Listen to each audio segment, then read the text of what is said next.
Good morning, good evening, brothers and sisters in Christ.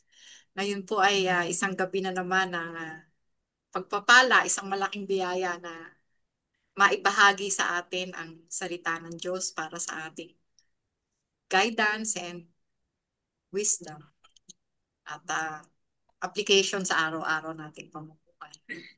Patungo sa langit. Yun, praise Jesus, oh. Opo. Kaya Mm. ngayong gabi, kinagagalak po namin na ipakilala uli sa ang aming kagalang-galang na Bishop Joseph Nestor Coral na mag-o-opening prayer. Oh, sige, praise Jesus, ah. Yes, So ma'am. in the name of the Father, and of the Son, and of the Holy Spirit, Amen. We praise you, Lord, for your majesty shown from all in all creation. Your beauty, glory, and power. Without you, nothing would be. As the book of Revelation, chapter 15 says, great and amazing are your deeds, Lord God the Almighty. Just and true are your ways, King of the nations. Lord, who will not fear and glorify your name, for you alone are holy. All nations will come and worship before you, for your judgments have been revealed. O Lord, as we have our Bible study and sharing, forgive all our offenses. We pray for those who hurt us, and we forgive all those who have sinned against us. Protect us from evil thoughts that assail us and draw us toward evil. Free us from the vices that hold us captive and make us restless. You are our true physician who knows our wounds far better than we do ourselves. O God of healing, heal our pain and give us the strength to continue our lives with courage and hope. This we pray for the glory of the Father and the Son and the Holy Spirit through the intercession of all the saints and saints, our Blessed Mother Mary and Saint Joseph. In the name of the Father and of the Son and of the Holy Spirit. Amen. Amen. Praise God. The Lord be with you and with your And spirit. also with you. And with your spirit. A reading from the Holy Gospel according to Matthew. Glory to you, O Lord. Glory to you, O Lord. The Father revealed in the Son. At that time, Jesus said, I praise you, Father, Lord of heaven and earth, because you have hidden these things from the wise and learned, and revealed them to little children. Yes, Father, for this is what you were pleased to do. All things have been committed to me by my Father. No one knows the Son except the Father, and no one knows the Father except the Son, and those to whom the Son chooses to reveal him. The Gospel of the Lord. Praise to you, O Praise Lord the Lord Jesus Jesus Christ. Christ. No?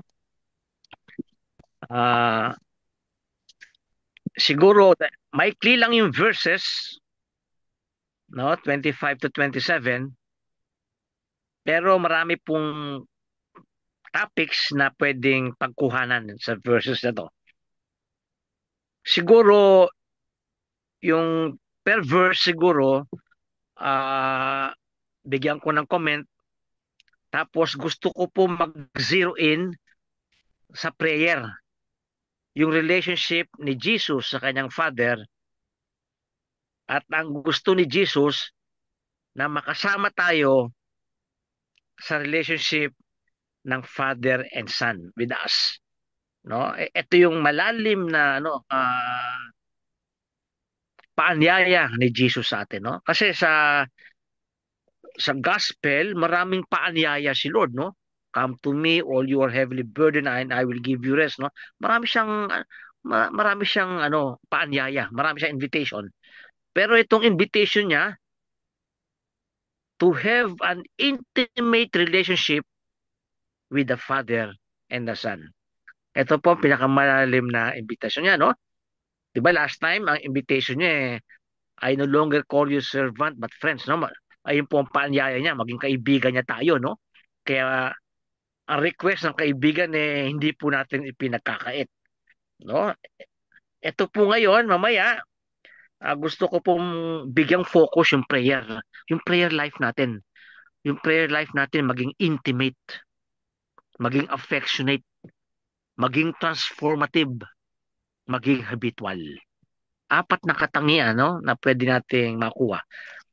Sa verse 25, nakalagay po doon at yung mysteries, no, ng kingdom of God ay hidden from those who rely on their own wisdom and understanding, no, but are revealed to those who approach God with humility and childlike faith. God chooses to reveal himself to some while hiding certain truths from others.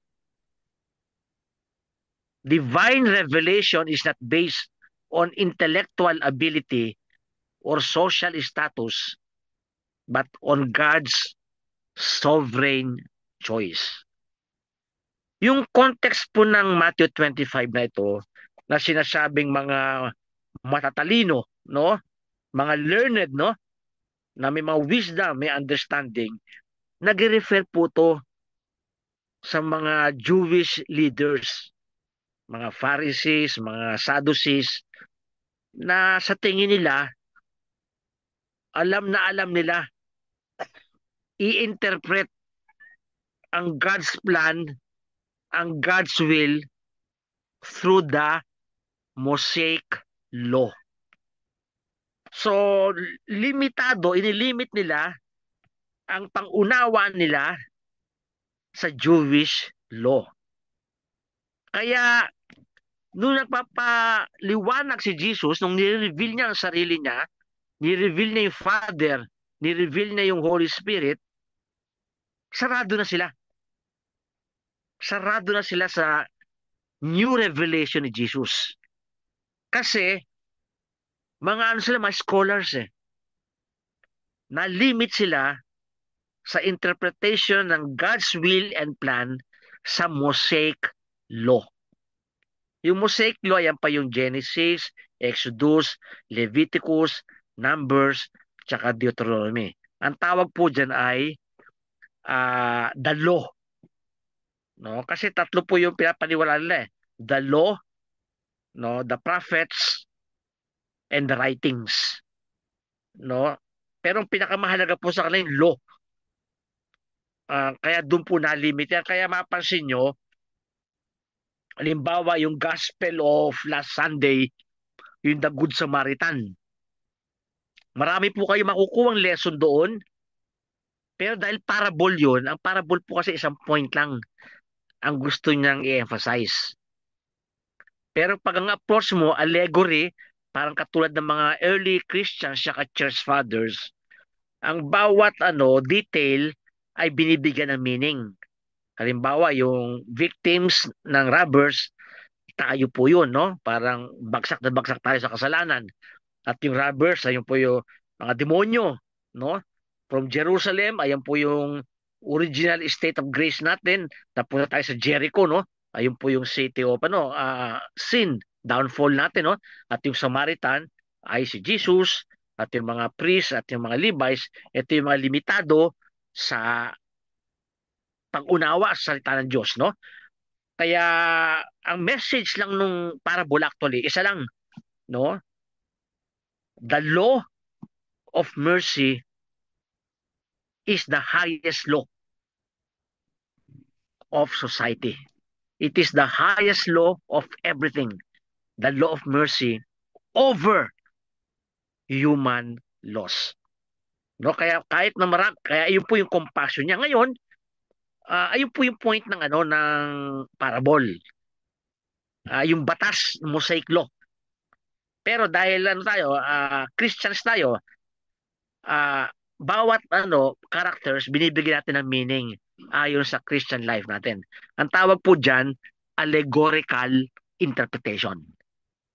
No, natanggap ng church kasi mga early church fathers ang approach nila sa scripture allegorical. No?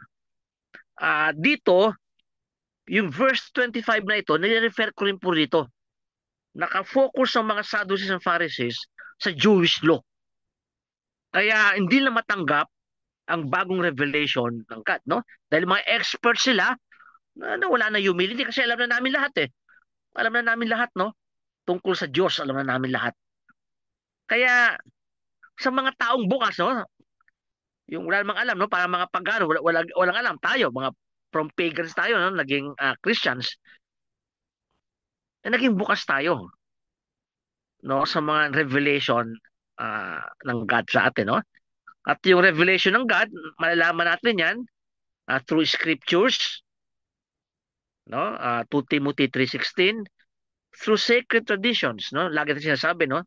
2 Thessalonians 2:15 at yung church teachings 1 Timothy 3:15. So yung revelation ng ng God sa atin sa ngayon ay nakikita natin sa tatlong sources of revelation. Kaya yung mga non-Catholics, kulang ang kanilang tanggap na revelation kasi sila Bible alone. Di ba nabanggit ko last week ata o the other week, Bible alone is not enough. Tatlo kailangan para may fullness of revelation. Ngayon, alam na natin ang fullness of revelation, no? Through scriptures, through traditions, and through the teachings of the Catholic Church, kaya may catechism of the Catholic Church, ang kailangan po dyan para maging effective, no? At maging efficient tayo sa pagiging Kristiyano natin, kailangan ng prayer. Kasi only through prayer can we know God intimately. Babalikan ko po yan mamaya, no? Babalikan ko mamaya yan, no? Yung sa verse 26, no? Ang nakalagay dito, God's actions are based on His sovereign will and pleasure. No? So, kasi mga ibang tatanong sana lahat na lang, pinakikita niya sa lahat. Pero ibang will ng God eh. Ang pamamaraan niya, gumawa ng kanyang bayan, no? Una, Israel, tapos yung kanyang church. Tapos from the church, mag-spread to. Ito yung plano niya eh. Ito yung sovereign will niya. At ito yung pleasure niya.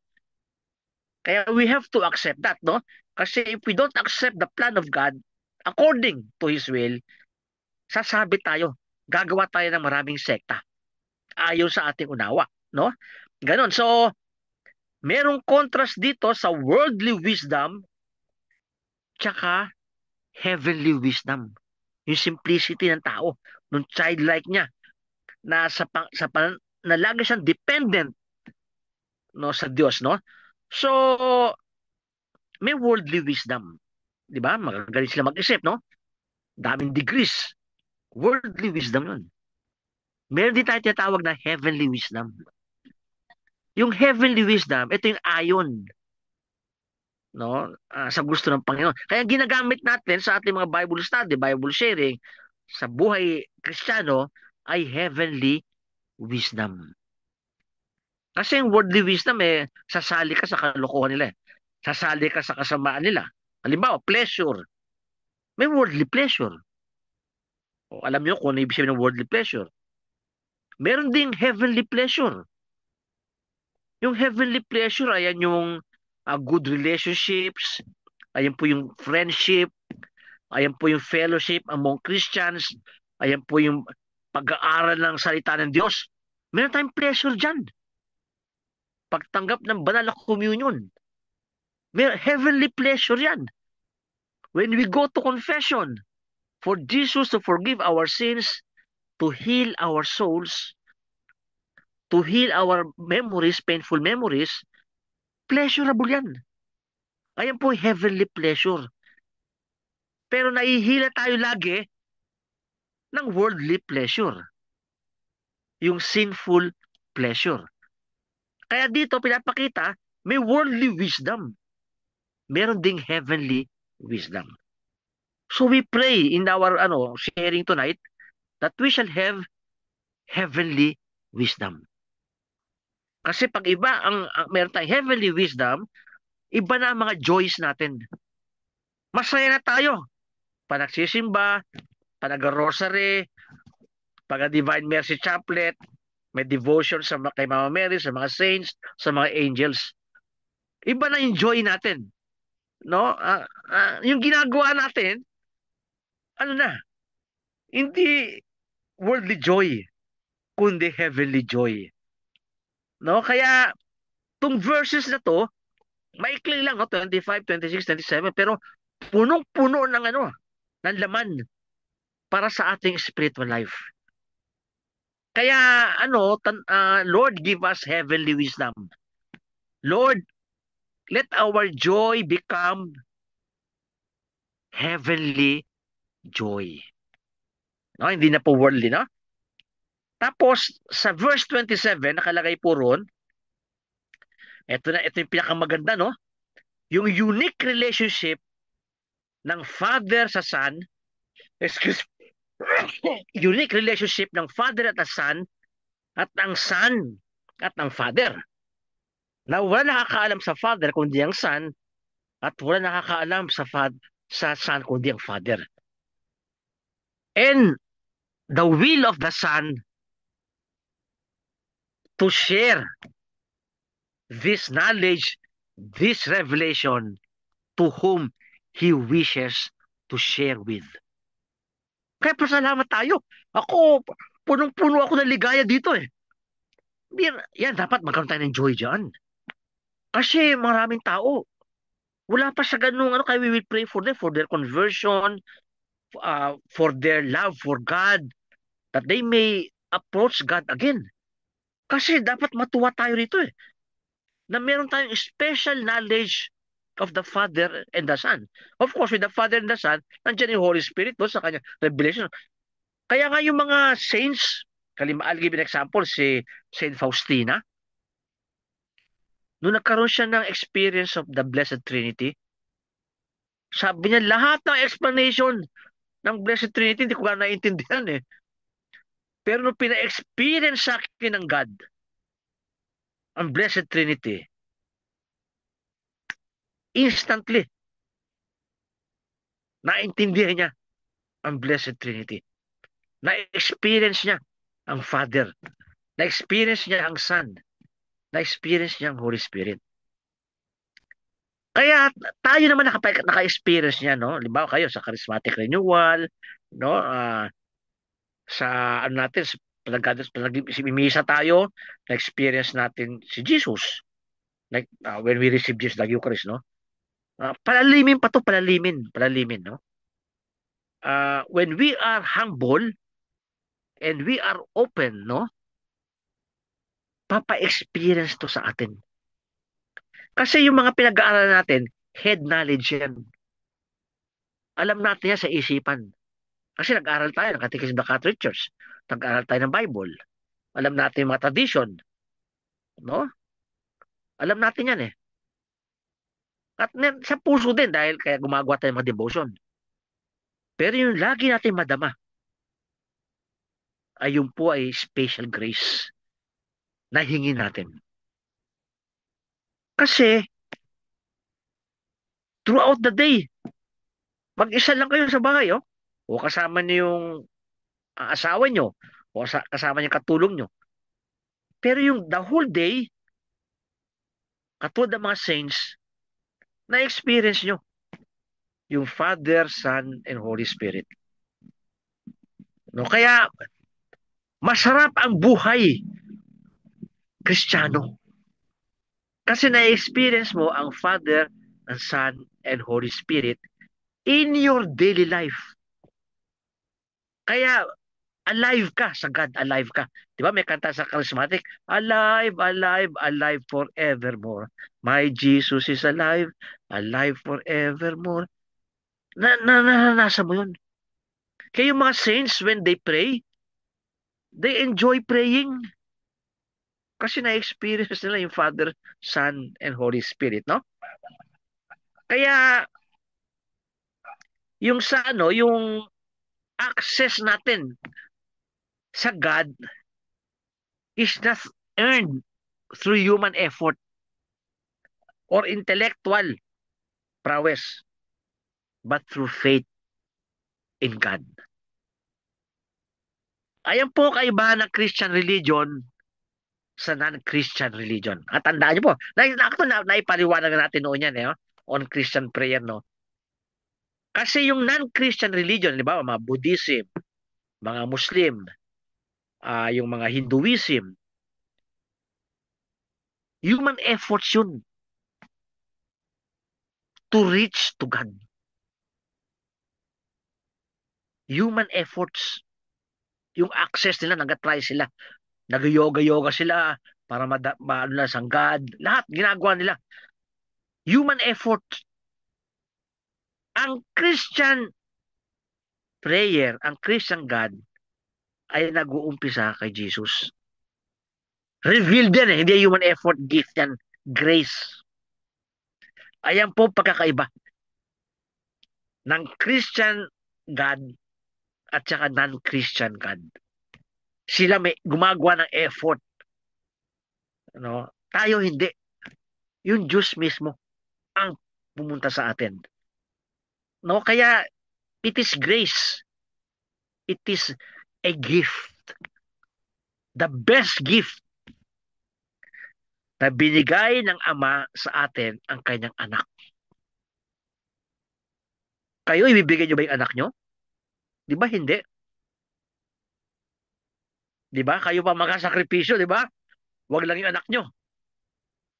Pero si God the Father, binigay niya the best. His only begotten Son for us. Biro ma-experience mo yan in your daily life.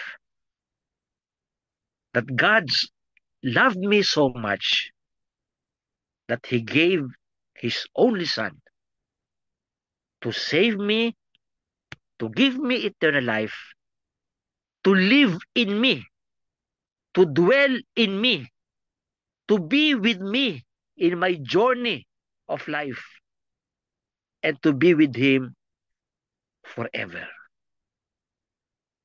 Kung aware ka lagi dyan sa pang-araw-araw na buhay mo, napakasarap nung sinasabi ni Jesus sa ating mga Kristiyano na childlike, may simplicity, merong openness na tanggapin ang Diyos sa ating buhay. No, ito po yun, no? Kaya mag-zero in ako, no, sa prayer, no? Pwede kayo makakuha ng maraming insights dito, no? Pero gusto ko lang i-focus kasi napakagandang offer ni Lord sa atin to. Napakagandang invitation eh. No one knows the Father except the Son. And no one knows the Son except the Father. At inanyayahan tayo na makasama sa intimate relationship ng Father and Son. Makasama tayo. Excuse me. Yan. Medyo sinisipon, no? Napakagandang relationship. Isinasama tayo. Parang ganito yan eh. Di ba may mga barkada kayo, di ba, na very, na very close, maganda. May mga ibang tao, maaari nagkakaroon sila ng magandang pagkainggit. Sana masama ako sa grupo nyo. Tapos sinama nyo. Bahagi na siya ng grupo nyo. Ang ganda ng pakiramdam niya, di ba? Ang ganun din ano ba, sa parokya. Di ba? Maganda yung parokya. Kunyari, may mga magandang dyan, banding. May nagkakabarkada dyan. May mga nagiging close. May iba dyan, merong tamang pagkainggit. Kasi may masamang pagkainggit, eh, no? Sisiraan ka, eh. Pero yung ano, yung, ang tawag holy envy. Kasi gusto mong mapasama sa magandang fellowship. At tinanggap ka.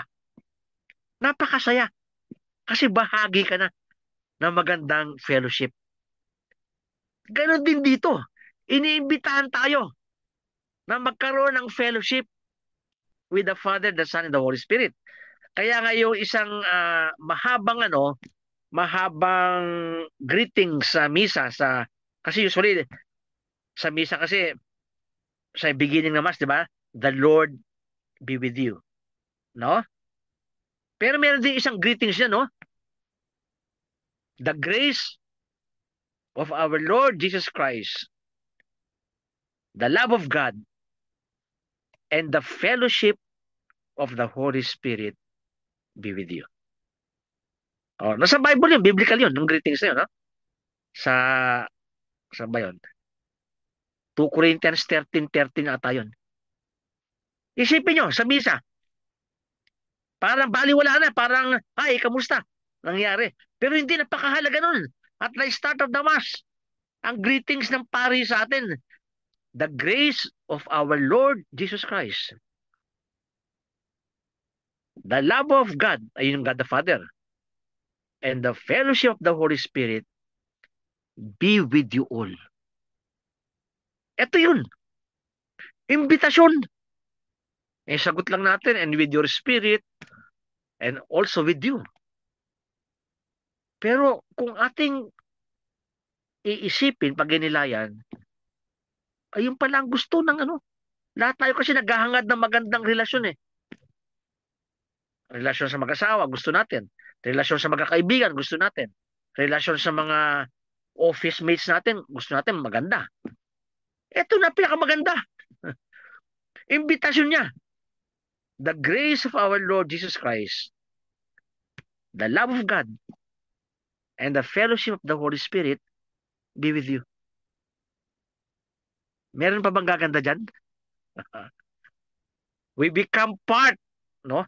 Parang hinigop tayo. Hinihigop niya tayo na makasama sa relasyon ng Blessed Trinity. At yung mga saints na bagyan ng ganyang biyaya. At tayo bibigyan din ng ganyang biyaya. If we always ask with humility and simplicity. My experience, we will come to know God, ayun po, underline ko, no? Intimately through prayer. Kaya pag nag-attend tayo ng misa, malalim ang karanasan natin. Kasi, nakilala natin ang Diyos intimately through prayer.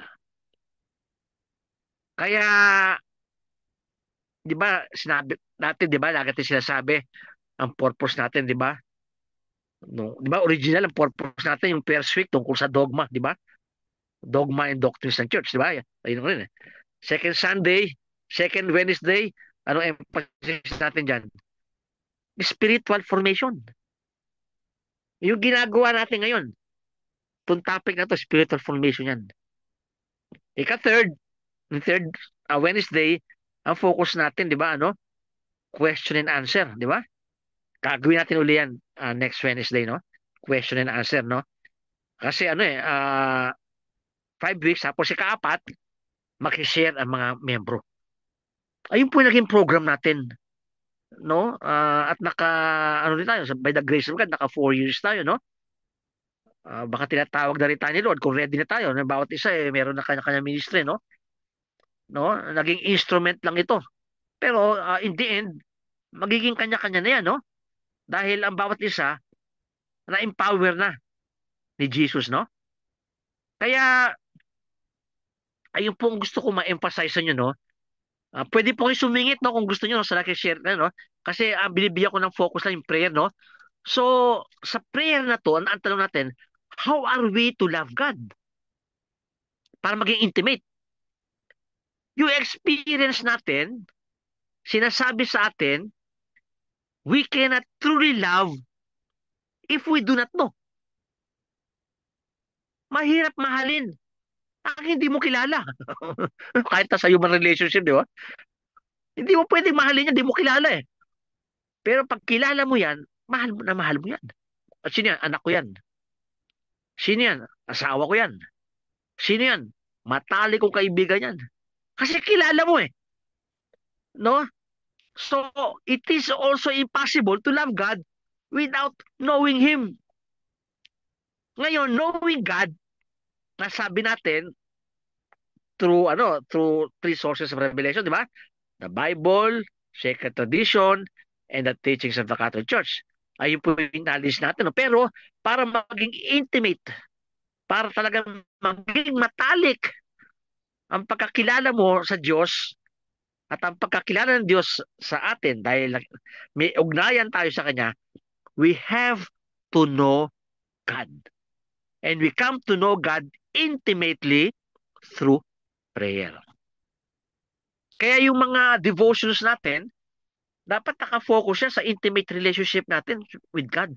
Para alive, laging mainit, no? Laging may sigla pag meron tayong devotion sa Panginoon, no? Sige po, ate. Ay. Sige po, ate. Gusto magtanong lang ako. Opo. Kasi, siguro personal relationship na ba itong nararamdaman ko para kay Opo. Jesus? Kasi siyempre matanda na kami. Past senior na eh. Pare tayo.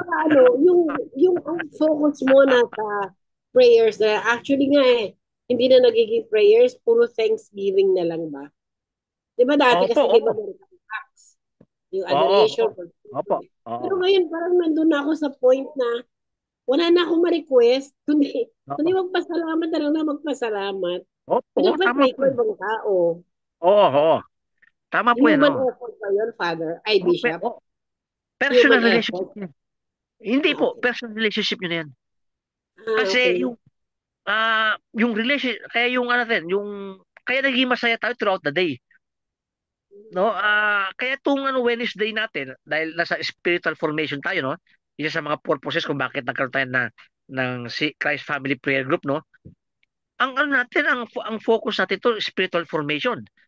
Yung dogma, yung doctrines, yan, parang lang yan, tulong. Pero itong ang mahalaga spiritual formation. Yung intimate relationship nyo kay Jesus, personal na po yan. Kaya you can really say you have a personal relationship with Jesus. Ako halimbawa, when I celebrate the Mass, there is nothing more intimate than taking Jesus in the Eucharist. Pinaka-intimate na yan. Wala na magiging intimate pa dyan. Wala na magiging mas personal pa. Kasi binibigay ni Jesus ang kanyang sarili fully and freely for me. At ako, in my weakness, at sinasabi ko, Lord, gusto ko magkaroon relasyon sa'yo. Pinaka-intimate na yun. Pinaka-personal na yun. Kayo mga sinasabi ng mga ibang born again, accept Jesus as your personal Lord and Savior. Alam mo, pag nakishare kami, sinasabi ko, there is nothing more personal and intimate than receiving Jesus in the Eucharist. Wala nang tatalo dyan. Kasi it is God Himself. Ibinibigay niya kayo sa ngayon. Mga iba, bakit hindi naramdaman, no? Kasi nga, kailangan mo ng knowledge, makilala mo si Jesus.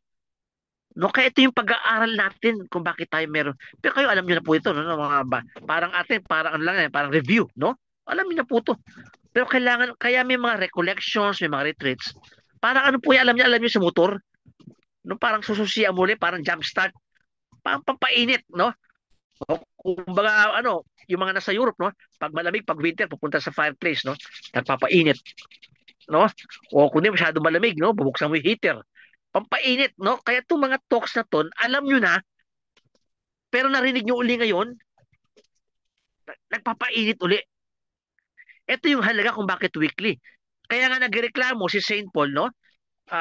Titignan ko kung natatandaan ko, no? Sa Hebrews 10, 10:25 pala, no? Titignan ko lang, no? Hebrews 10:25, no? Babasahin ko lang po, no? Kung tama ang pagka-quote ko. Okay. O, tama, oo.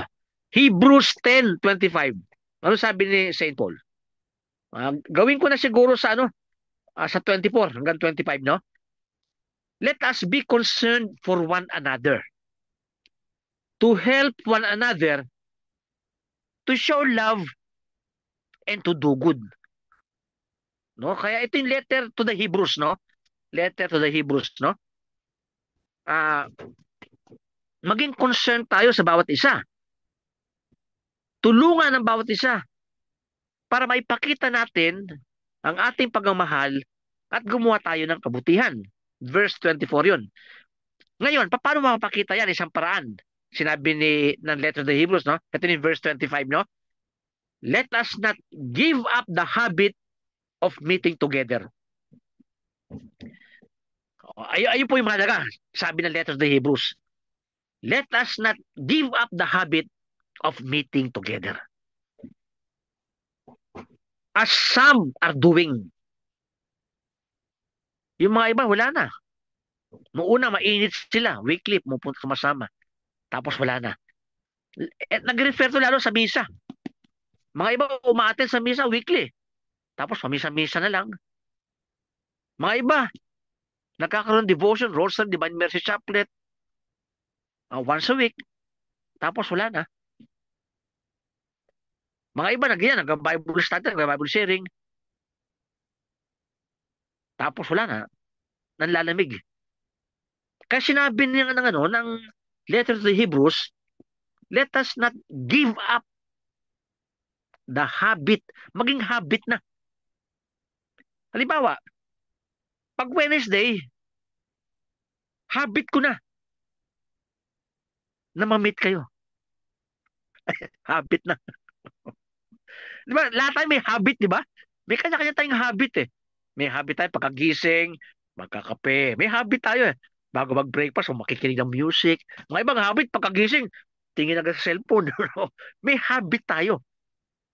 Mga iba may habit, bago kumain, nagpapasalamat sa Panginoon, puri ng Panginoon, puri ng Panginoon. Naging habit. Kayo, habit nyo, mga prayer warriors, every 3 o'clock. Oh, nagiging habit. Kaya nga sinasabi ng letter to the Hebrews, ng author nito, do not give up the habit of meeting together. Sabi yun, di ba? Hindi naman ako may miss eh. Hindi lang ako attend. Pag nagsimba ba ako, mamimiss ba? Pag hindi ako umattend sa misa, mamimiss ba ako ng mga San Martin de Porres Church? Hindi naman eh.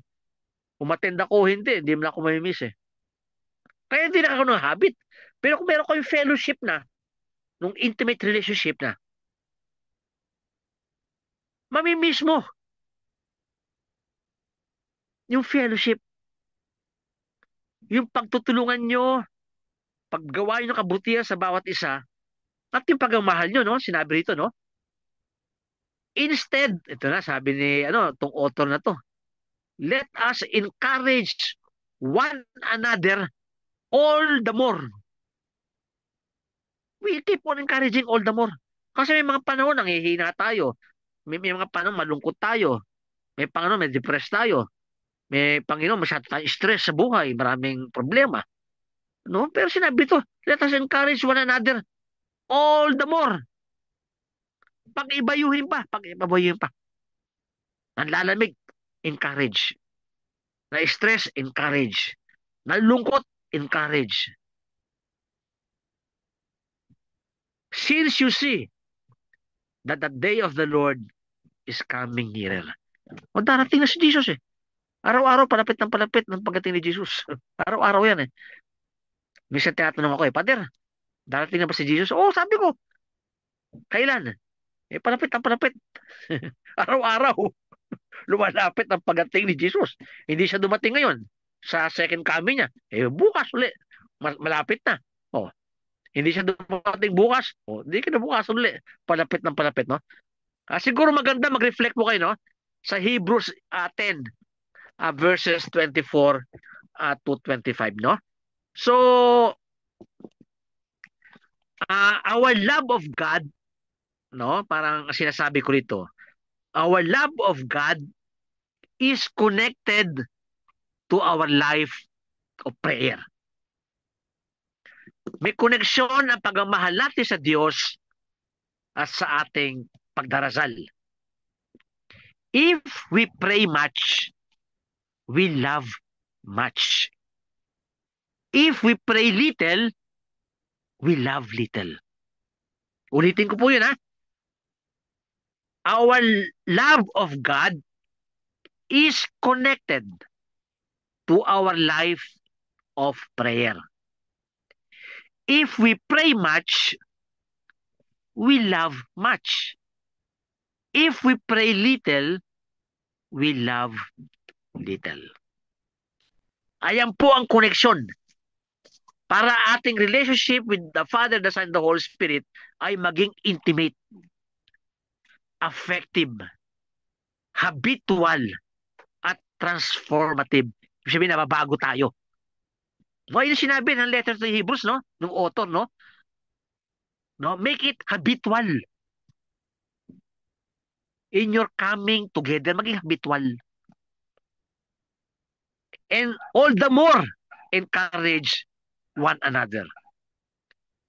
Kaya masarap magyaya, no? Lika, simba tayo.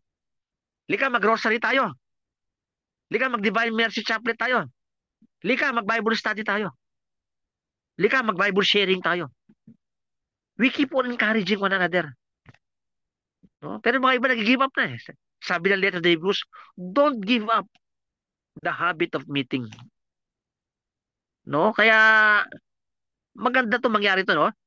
So without prayer, our love of God is empty of intimate knowledge and consequently lacks warmth and dedication. No, kaya kung wala tayong dasal o humihina ang ating panalangin, ang ating buhay panalangin, paikli ng paikli yung ating panalangin, yung knowledge natin kay Lord, hindi na intimate, hindi na ganung hindi na ganung katindi.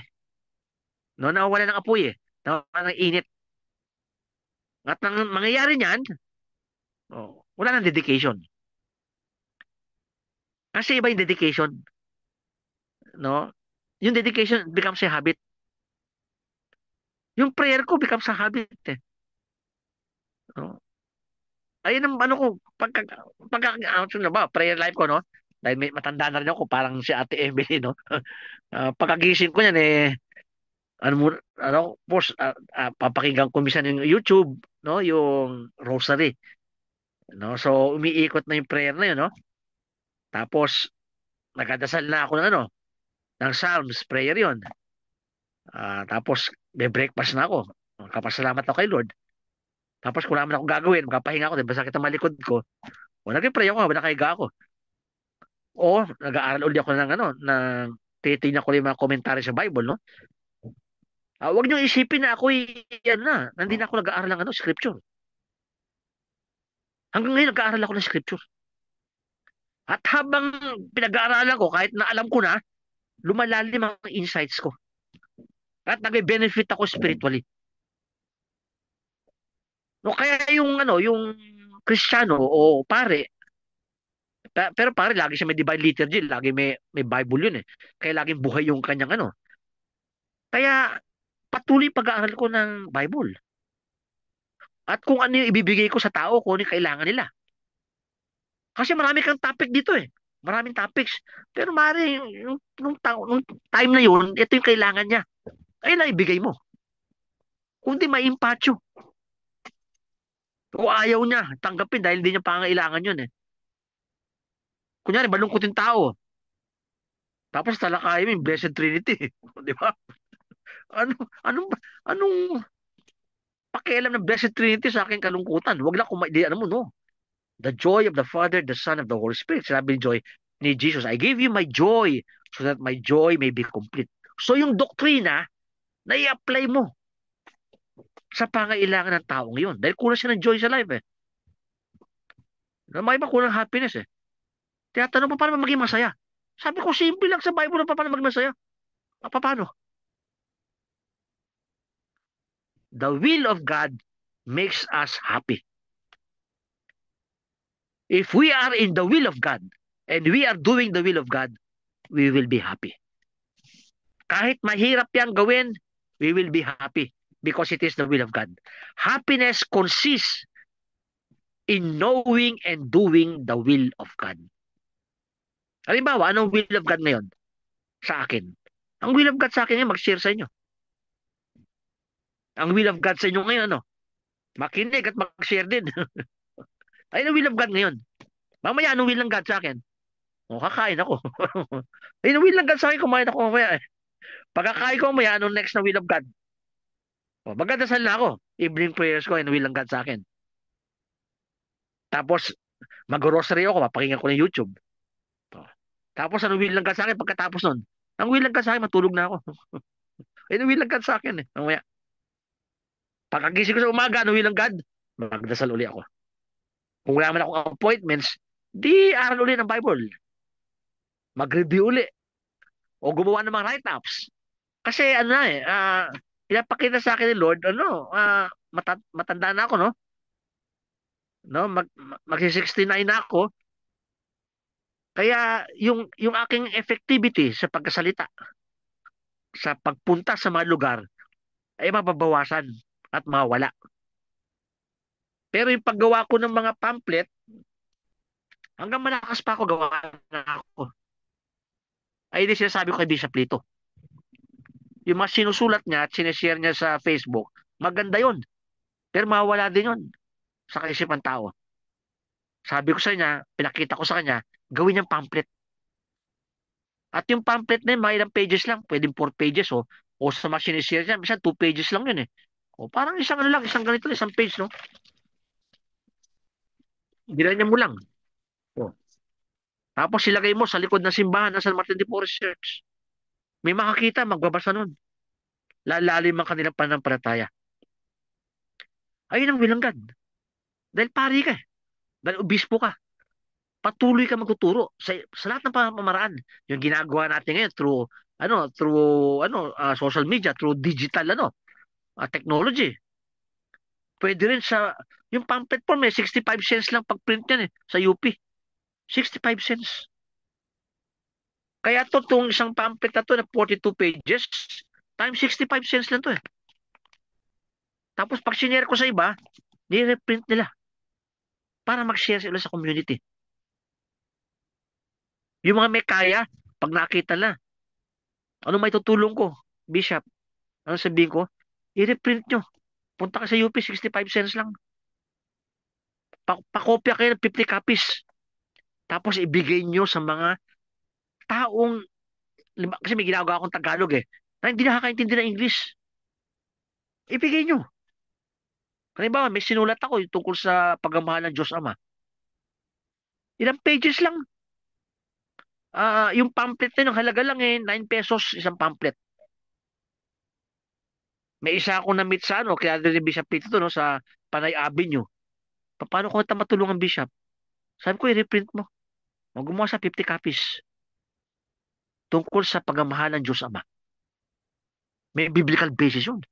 Tapos ibigay natin sa mga communities na wala silang panahon minsan na magsimba. Dahil naghahanap buhay kapag yung busy sa buhay. Baka sakali sa pagbabasal na sa bahay, gamitin ni Lord yun para mahipo sila na mahal pa sila ng Diyos Ama. Ayun lang. Ayun ang pwedeng gawin, no? Na pwedeng gawin din ni Bishop Lito hanggang malakas pa. No, yung the power of the printed word, no, para balik-balikan nila. No, so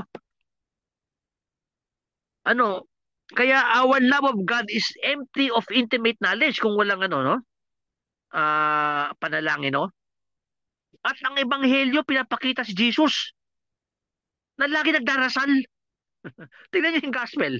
Nagdadasal lagi si Jesus, no? Is spending much time with the Father. Minsan, nakalagay sa Luke 6 verse 12, no? Kung masya-check nyo, nakalagay ron. He spent the whole night in prayer to God. The whole night, nagdadasal si Jesus. Kasi intimate na eh, iba na. Para mga saints yan. Si Saint Catherine of Siena, lagi ko sinashare sa inyo, banggitin pa lang niya, Our Father. Our Father. Nasa ecstasy na siya. Nabigyan siya ng grace. Kasi nga, binibigay niya sarili niya lagi. At yung Lord, gini-reward ka niya ng kanyang presence. No? Biro nyo, ganyan. Mag ano kayo, parang sila St. Francis of Assisi, the whole night in prayer. Jesus is already praying in them. No, so, gusto nyo ba ma-experience yun? Di ba maganda ma-experience nyo yun? Hindi yung, tagal ko nagdadasal na, 30 minutes na, 45 minutes na. Minamadali na. No? Pumunta kayo sa mga monastery, yung mga Pink Sisters. Di ba sarap pakinig sa prayer nila? Ewan ko na-experience nyo yan. Punta kayo sa mga madre na mga monga kung magdasal sila. Pati pagkanta nila. Iba feeling mo para ka nasa langit eh, no? Ayun lang ginagawa nila. Kasi may intimate knowledge sila sa God. Kaya kung magdasal sila, grabe. No? Kaya,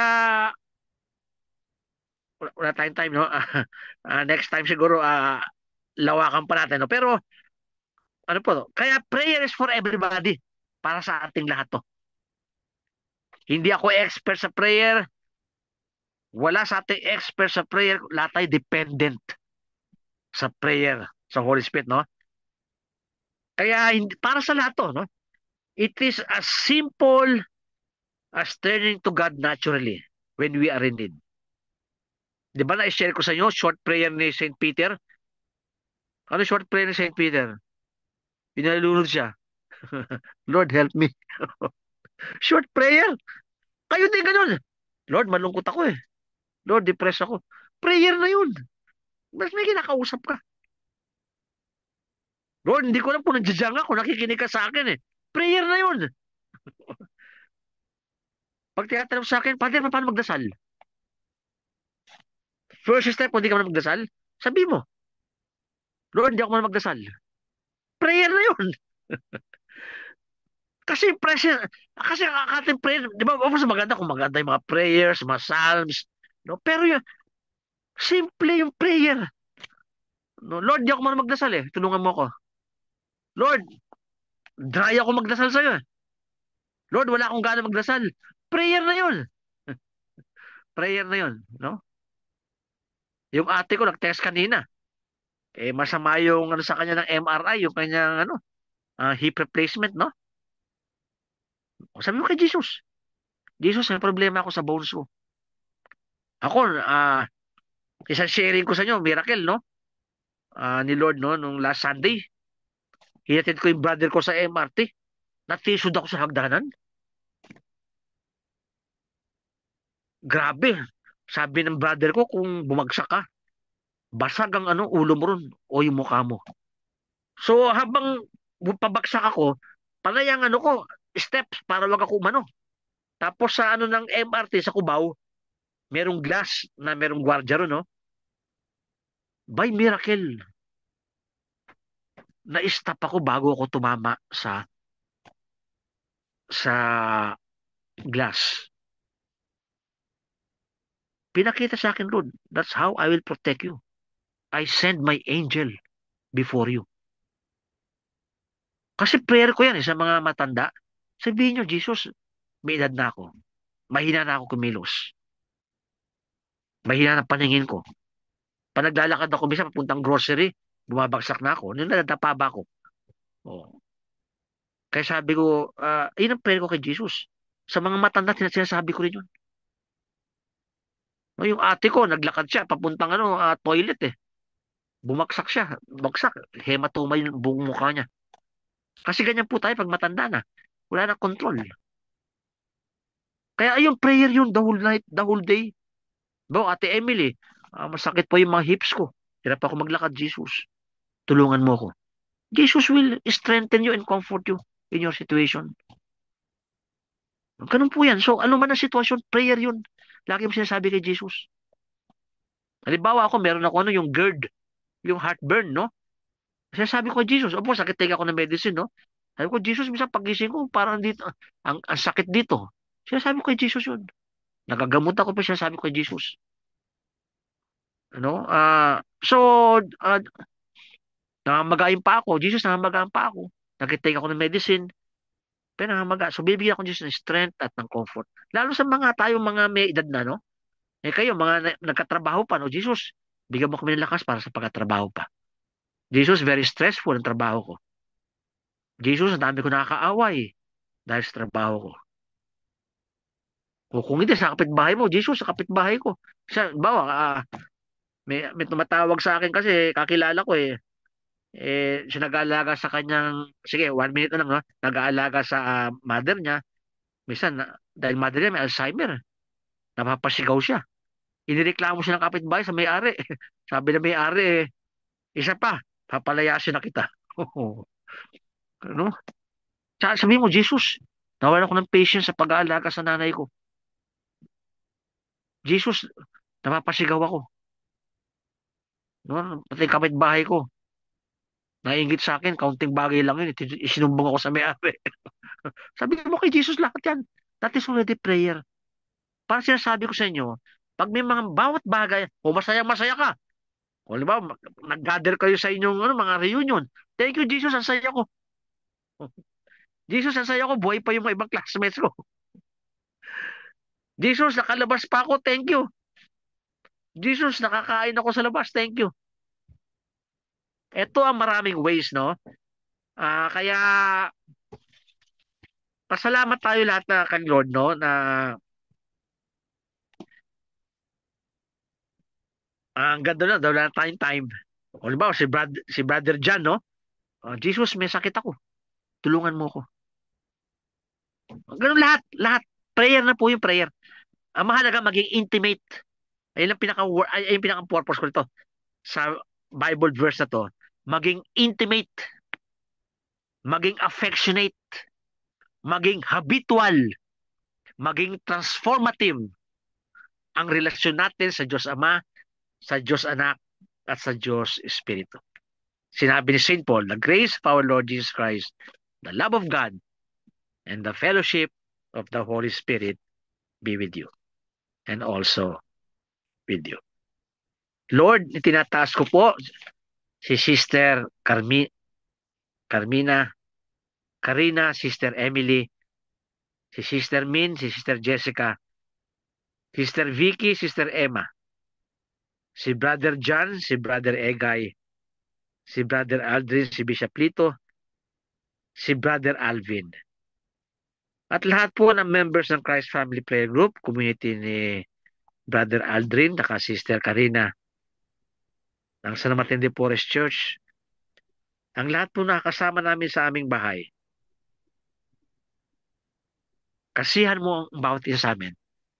Strengthen and comfort us in our daily life until we reach our heavenly home.